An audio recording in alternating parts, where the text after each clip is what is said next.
I am Kingeistí. My other name is David Katzeek.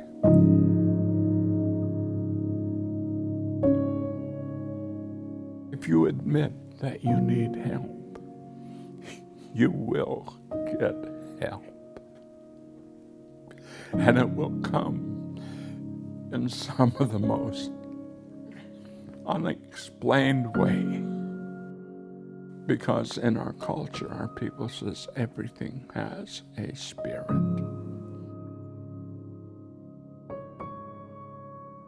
Joaqlin Kingeistí David Katzeek Aksai Awe Kingeistí Shangokaidi Kanaxhtulaneegí Jilkat Kwan Ayachat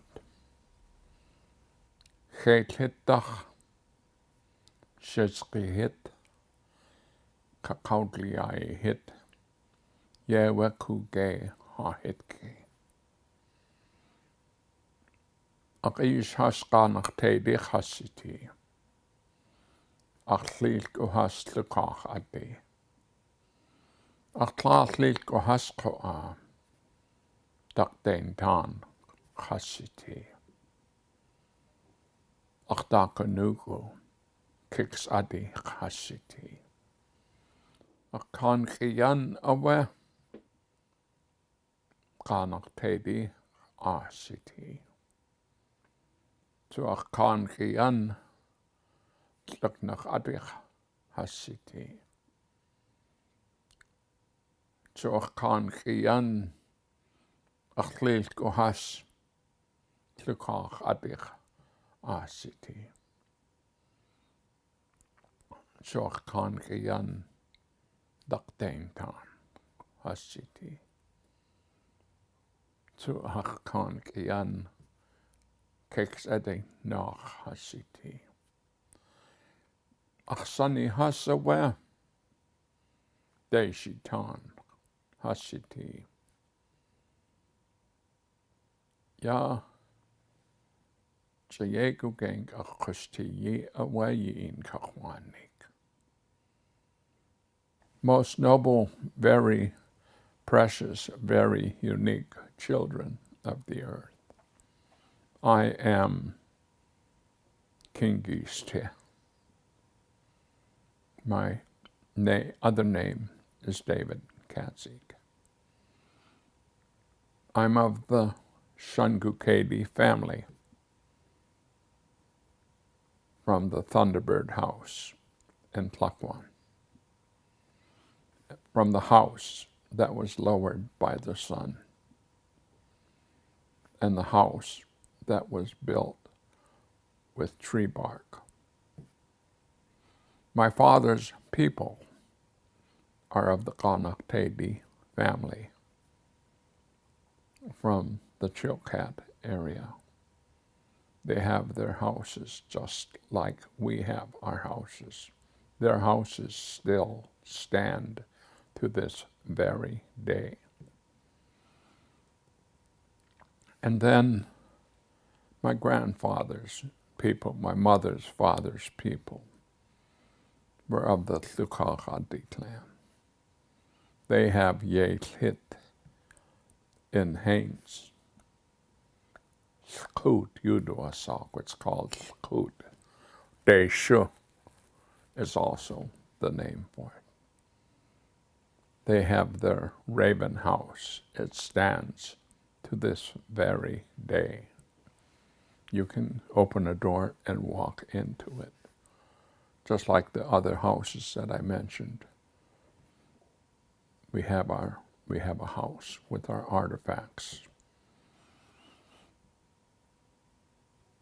My mother's grandparents are of the Dakdain Town people from the snail house in Huna. The same stands with them. And then I mentioned my most valuable outer shell, the Kiks Adi from Sitka. Without the Kiks Adi, I would not even be sitting here. That's the reason They are called the most valuable outer shell of who I am. Because the shell of any bird is the most delicate part of the reason why the bird comes into being.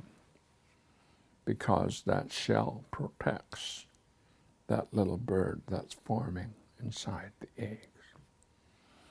That's the reason for us going all the way down and talking about our people. It's not politics. It's acknowledging who we are. You heard me say I'm Shungukedi, but without all the other ravens that I mentioned, I would not be here.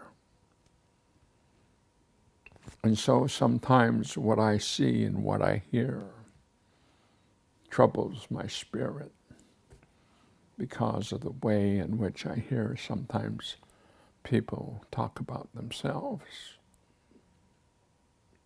as if their clan existed only all by itself. That was never the way of our people.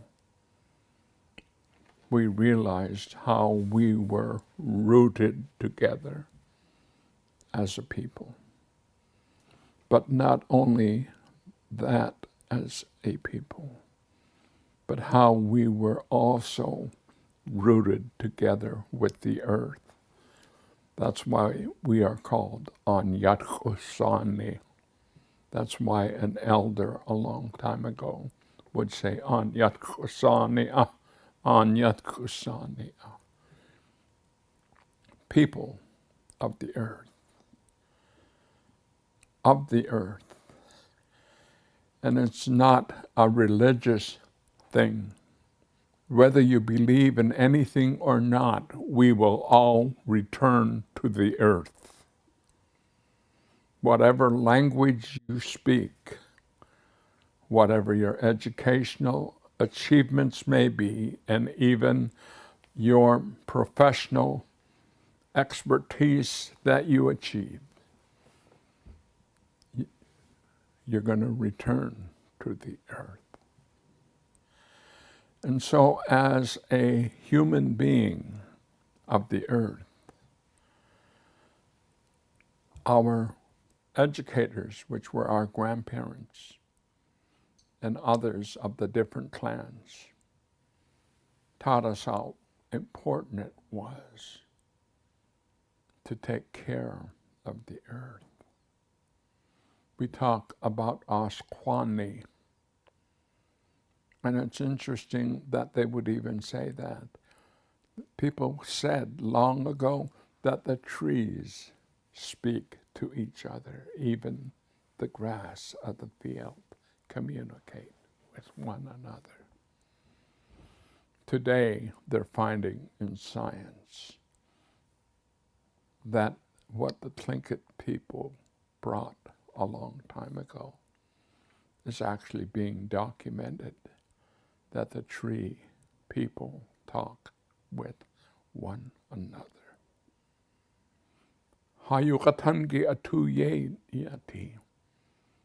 Our language addresses those type of things, very significant type of things.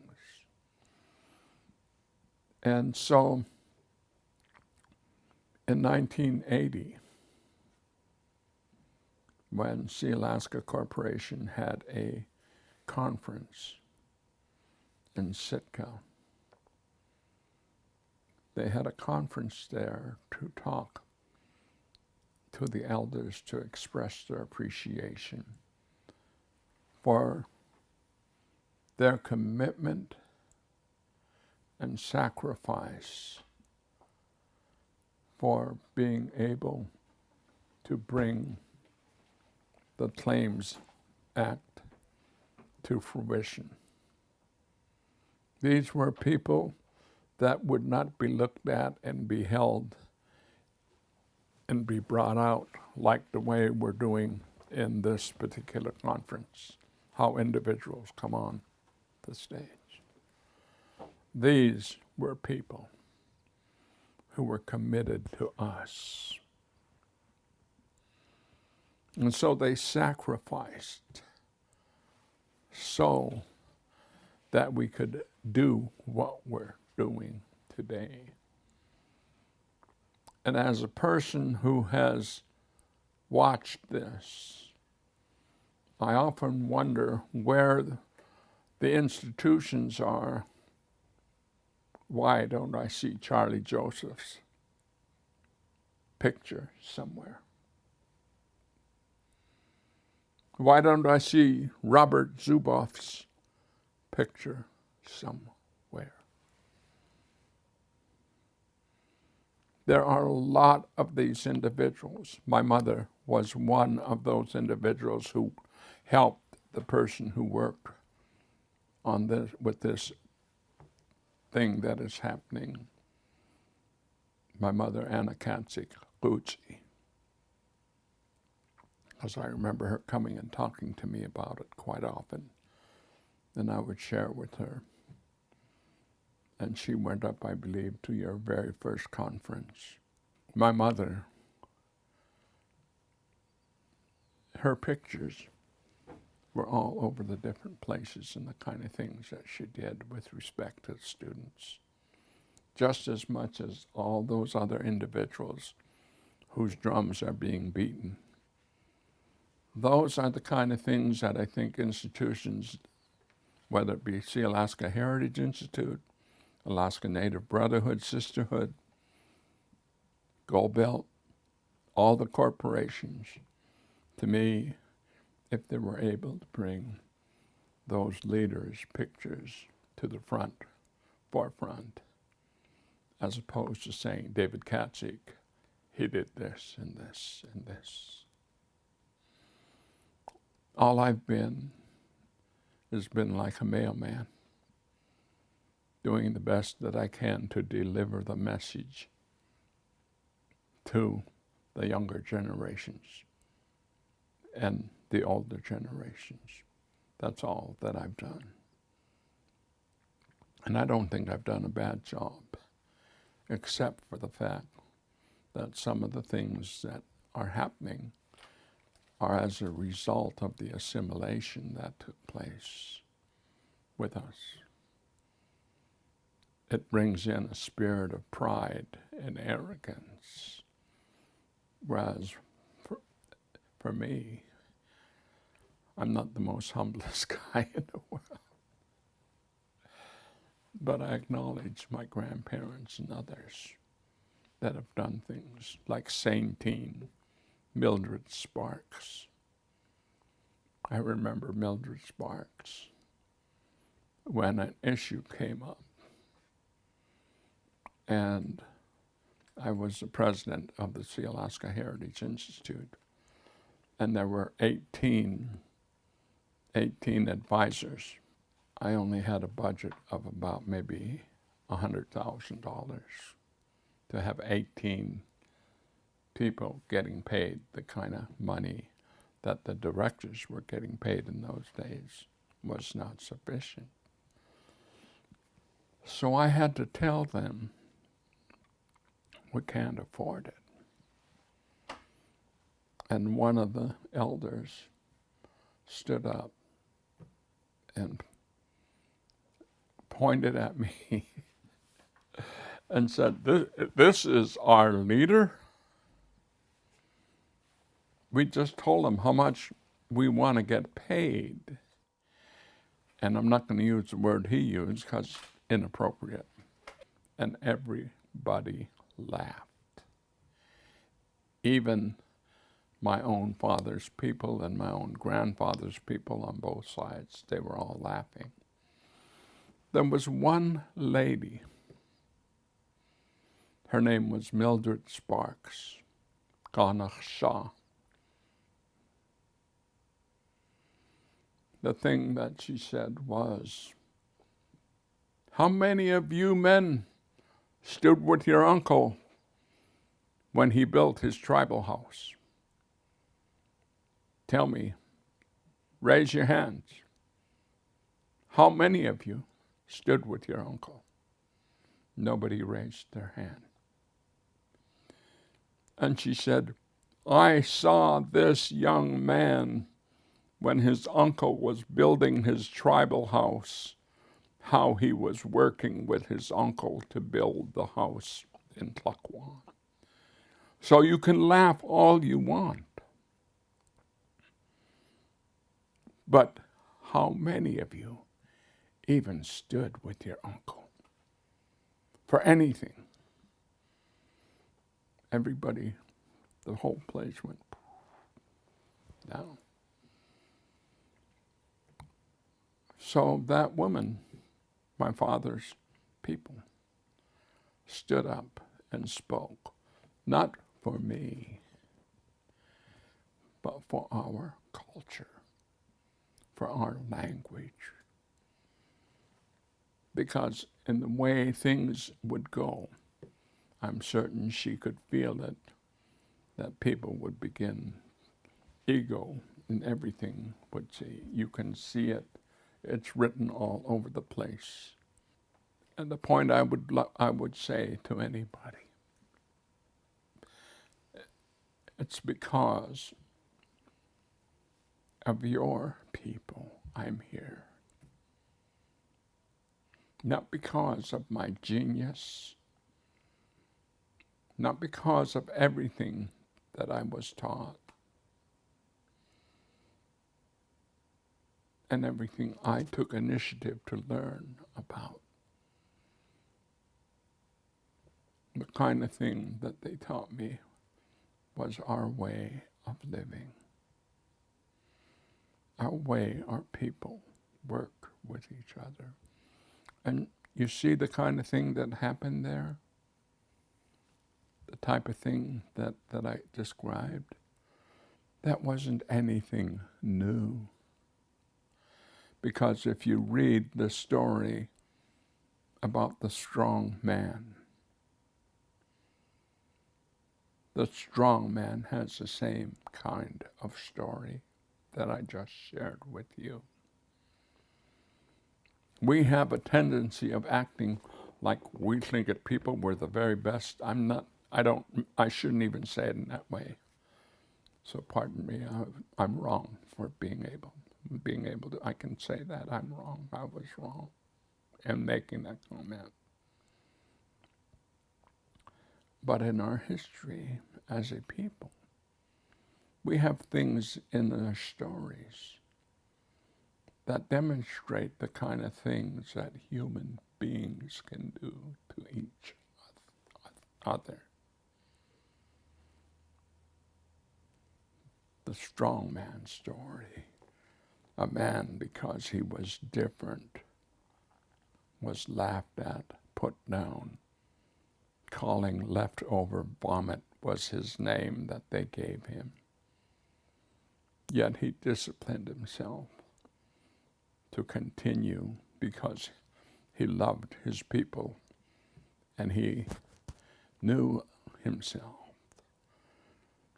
You see, he didn't get up and say, yeah,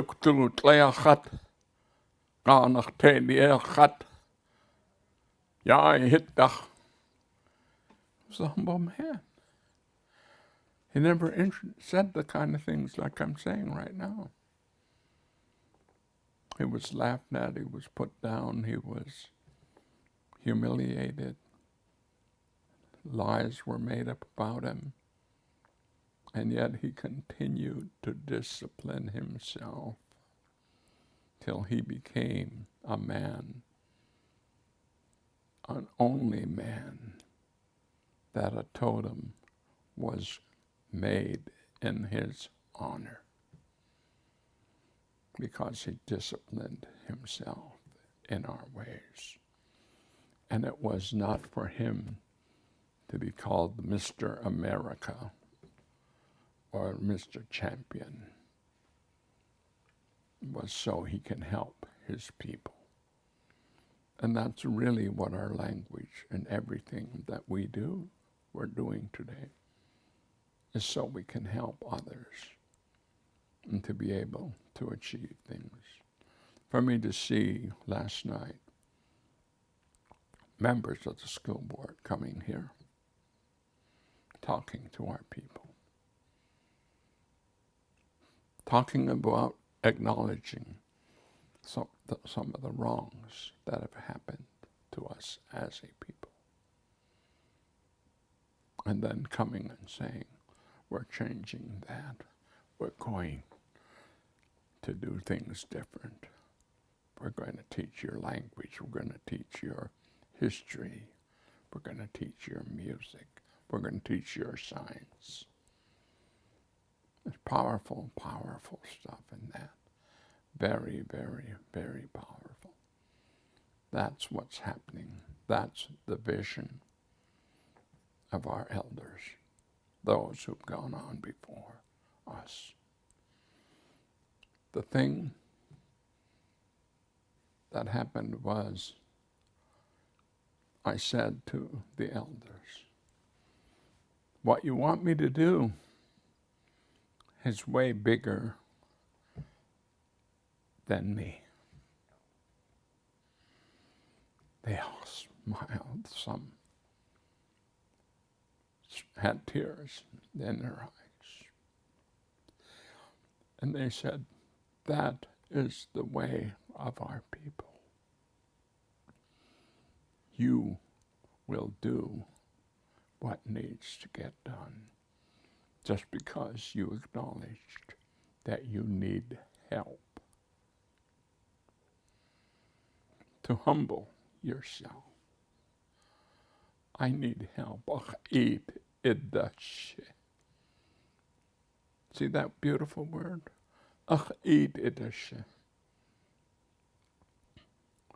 Is such a deep word. It's recognizing and acknowledging your own limitations, which requires you to sit down and do an assessment, a self-evaluation on what you're asked to do and how you can do it. And here is the real major key if I were talking to my grandchildren, and I am right now. If you admit that you need help, you will get help. And it will come in some of the most unexplained way. Because in our culture, our people says everything has a spirit. That includes our language.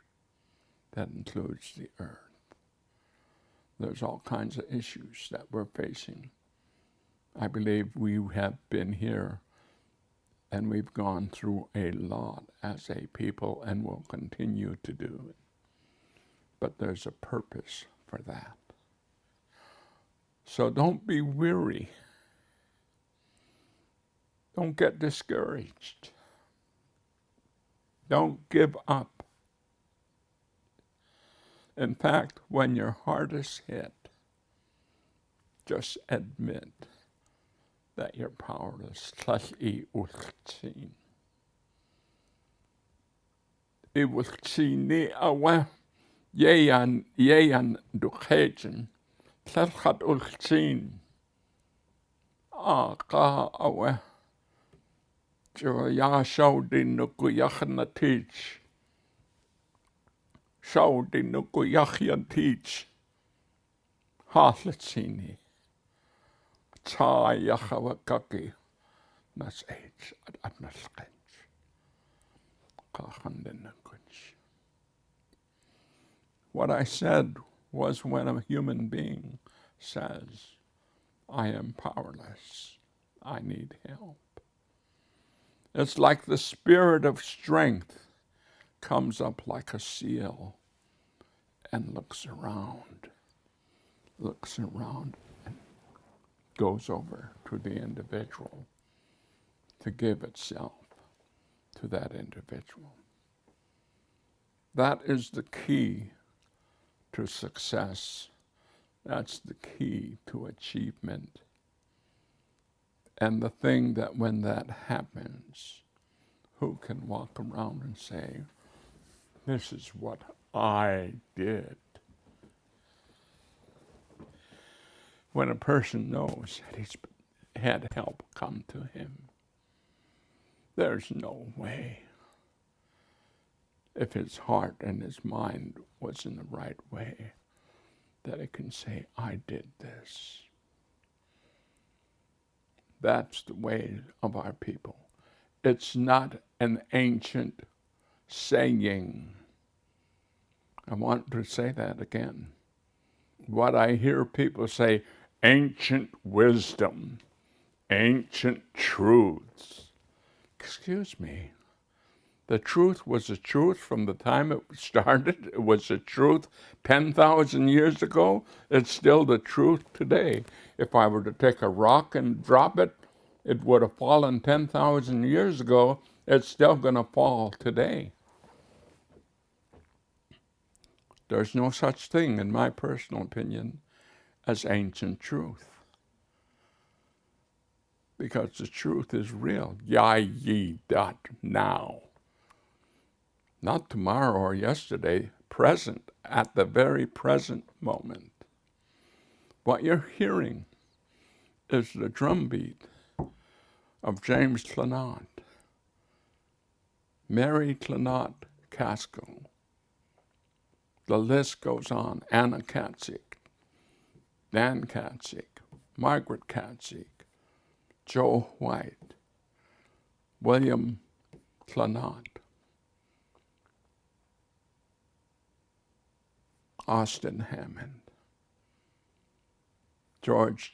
Jimmy George. The list can just grow and grow. I don't have the time to list all those. But the truth is the truth.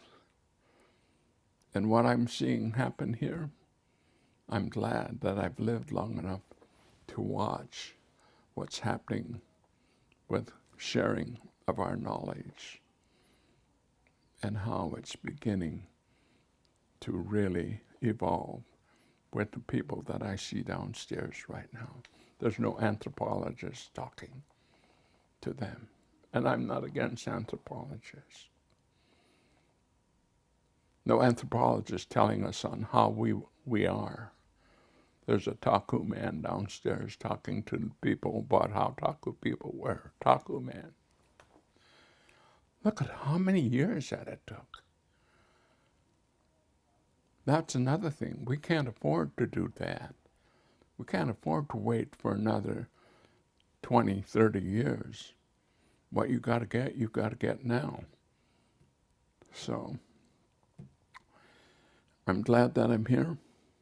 I don't know if I made any kind of sense, but I'm really, really grateful for being able to see the kind of change. And it gives me what I share. And if I shared it in an egotistical way, I was wrong. But the thing that really amazes me, and I'm saying this to parents, to grandparents, plant in your grandchild a seed that when they get older, it will come and it will help your grandchild. A seed of love, a seed of kindness, a seed of courage. You don't have to plant anything else because we already have everything it takes. Hatu yeyati. Even that seed is in us. It just requires a little cultivation. And that's what I think teachers, parents and grandparents, brothers and sisters can do to help each other, because we all have that creativity and the imagination in us. We've come a long way, Joaqlin. I see the phrase, and this is something that I'll share that hurts. Voices of our ancestor. You're looking at the person who brought that. to the institutions. It's being used all over. I see other people's names attached onto a whole lot of different things. But no one has even said this came when we put together that documentary called Voices of Our Ancestors. But it didn't come from me. It came from my grandparents. So they're not denying me anything. But I hurt when they deny my grandparents, who, if they weren't around and didn't plant the seeds, maybe things would still have come around. But we're at a crucial time right now as well.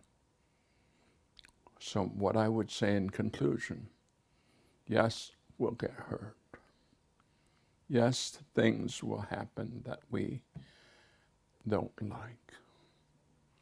But like the story that the Kanaxhtulaneegí man, Thomas Young, told me, said there was a sea lion that was being trained by his uncle to be the leader of the sea lion people.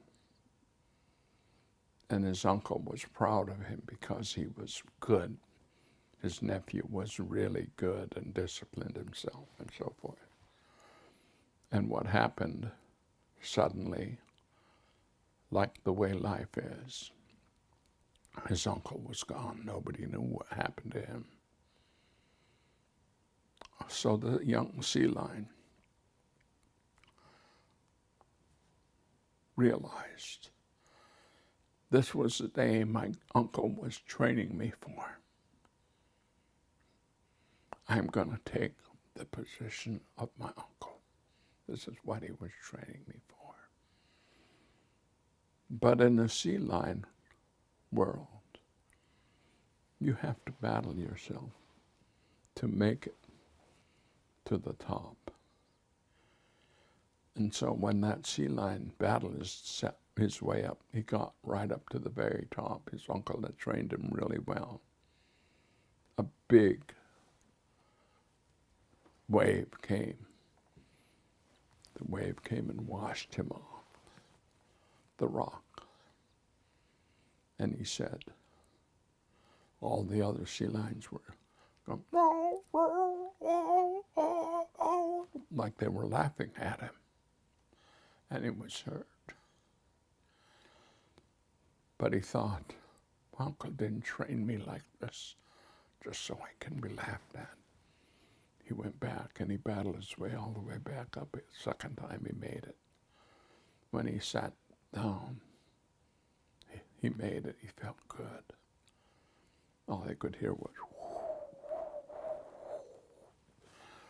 sound of a wave coming.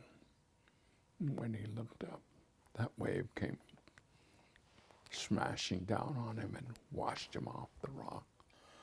This time he almost landed on the beach. He landed among the bull kelp. And all the other sea lions were just really roaring. And he thought, man, after all I've done here, they're laughing, but I'm not going to give up. So he went the third time, and the same thing happened, but this time the wave was so big and the tide was moving along as well. So it washed him right up on the beach among the rocks. And the other sea lions were really, really making a lot of noise and laughing. So he said, I think I'm going to give up. I can't do this anymore. And he said, I'm going to go climb the mountain and I'm going to die up there. And I want to say this to anybody. Feel like giving up and you hurt. And you feel like you're being laughed at. It's okay to hurt. It's okay to even get angry. Feel your feelings. So what this sea lion does, 2,000-pound sea lion, he's climbing, crawling all the way up, and he makes it up to the timberline. When he gets up to the timberline, a little ptarmigan comes over by him, says to him, "Dad, yisawayata kaiti what? Dad, yisawayata kaiti what chaka?" To the sea lion, "How come you climbed all the way up here, my friend? How come you climbed all the way?" That big sea lion didn't think anything of it. He talked to the ptarmigan, and he said, "Ha iatinaga ve'ichlane. Ashade hanichwech tuasigu Joaqlin. Joaqlin awe titlen adakechat usjunuch." Said, "You see that big rock down there, the big reef? Every time I get to the top of it, a big wave comes and washed me out. It happened to me 3 times. That's the reason why I came up here. I'm going to die up here." And that little ptarmigan says to him, "Chaka, Chaka." Said to him, my friend, I'll help you, okay?" And that big sea lion says, "How are you going to help me?" He says. And that little ptarmigan says, "Hey, open up your mouth." Take it on That ptarmigan was taking up little rocks and putting the rocks in the mouth of the sea lion. Kept doing it, and then finally said, "Chaka." So the sea lion turns around, goes down the mountain, goes in the water.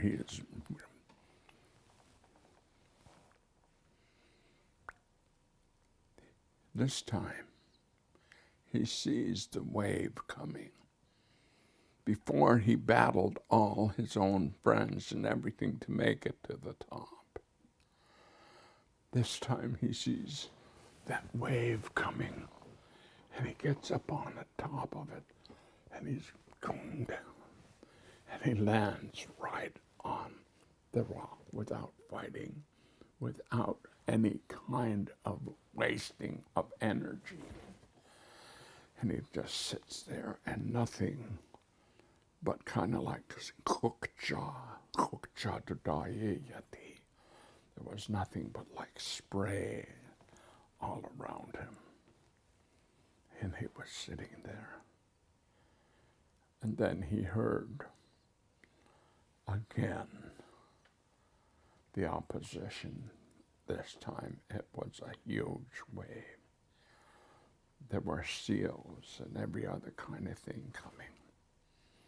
Ayade uwanuk. He braced himself and he faced the opposition. And when he faced that opposition and the force that came at him, it came down in a powerful way. But when all of the spray and the mist disappeared, he was still sitting there. And my dad's people said to me, I'll never forget it. He said, "You are a young man and you're taking your uncle's position. And there will be things that come at you that will make you like you're being washed off of that rock, like the sea lion. And you may even think that people are laughing at you. But may the words that I am speaking to you now, my son, be like those little rocks that ptarmigan put inside that will anchor you to the rock when you're hardest hit. This story can be multiplied 100 times, 1,000 times in our language, the way our people work together to help each other. This is the reason for restoring our language, not restoring it, bringing that language out from inside of us, because our elders have taught us, Iyukatangi ituyeyati. The language of your ancestors are in you. And somebody will say, oh, how could that be? Their DNA is in us. And in that DNA includes the language that I just spoke, some of the words that I said. You don't have to believe it, but I thought, what do I have to lose if I believe it? And the benefits, I can't even begin to list. The acceptance of myself. I don't have to try to be somebody else. And that is the heart of our language, to accept ourselves, as opposed to trying to be like that person or this person. To accept the gifts that we already have in us. It's like the rocks that were put in that sea line. And it doesn't make any difference what color skin you are, what grade you may have achieved, whether you're an executive or a person who just works, who's part of the grunt working people that really do the work, or whatever. Whether you believe it or not, that's real. It's in us. And so we have a long ways to go, but there's a lot to be achieved in a short while, and it will be. It will be. I believe I'll be able to see it in my lifetime. And I don't think I'll ever be able to even start talking about it like the way I'm talking right now, without tears flowing, without me laughing and being happy and being excited. And there's nothing wrong with feeling happy. You don't have to take drugs. You don't have to make $1 million. You just have to make up your own mind to be happy. Because it's in here with us. It's in me. And I've had it all along. The tragedy is I've been running around looking for it out there. But that's the way human beings are. That's part of being human. To realize that the peace, Audika, I love that word. Audika means there's peace. See, it isn't. Tomorrow there'll be peace. Yesterday there was peace. Audika is a present tense of that phrase, peace. We just don't choose it.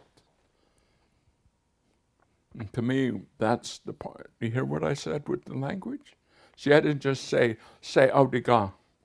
Everybody say Audika and they say Audika. But if you don't know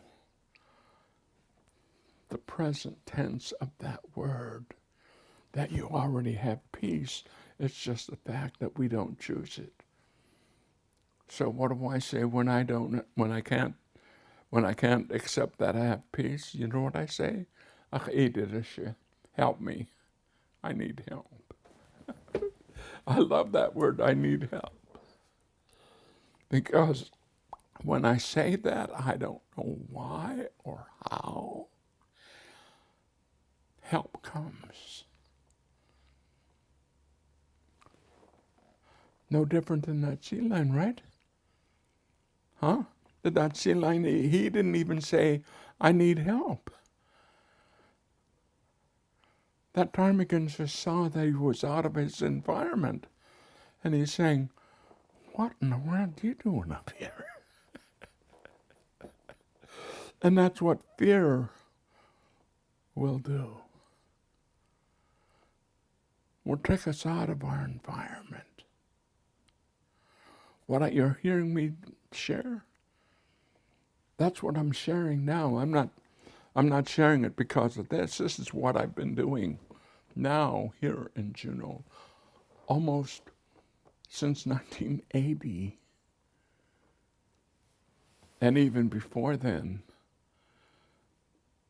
when I helped implement the Alaska Native Claims Settlement Act, you're hearing the value of our language and how I applied it to the Athabascans, to the Yupiks, the Chupiks, the Anauts, and all the other. There was another tribe up there, I can't remember what their name was. But I worked with, when I checked it one time, I worked with about 100, almost 200 villages, and almost all the regional corporations in the state of Alaska. That came from my culture and my grandparents. That's what I really want to say, because that made me believe in myself.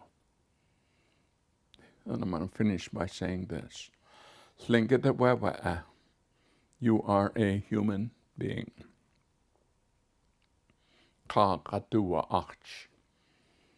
Human beings know how to listen, to pay attention, to be still, to be quiet, to get focused.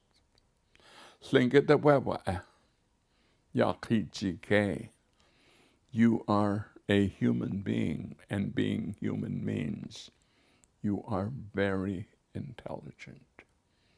You are creative, you have imagination, and you have courage already in you.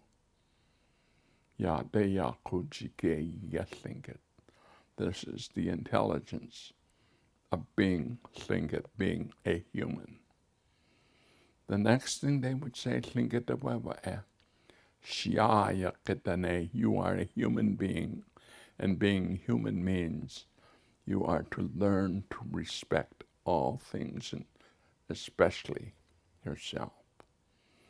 And respect does not mean don't speak badly to yourself, don't do this, and don't treat other people badly, and so forth. Respect is a word that we use in education to learn about. If I don't learn about a particular people, place, or thing, I'm more apt to treat them disrespectfully and think less of them than just accepting them for who they are. Respect means to learn about, and you can see it in every one of our stories. Respect. See that little bird? He respected. What if that little bird just said, I can't help anybody. This guy's just too big. What happened to him? How can I help him? That particular thing. Get into mind. See, here's the thing about being Tlingit. get into the mind of Tlingit. The Tlingit would get into the mind of the ptarmigan and start thinking, oh, if I was a ptarmigan, what would I be thinking about seeing this 2,000-pound creature way the heck up out of the water?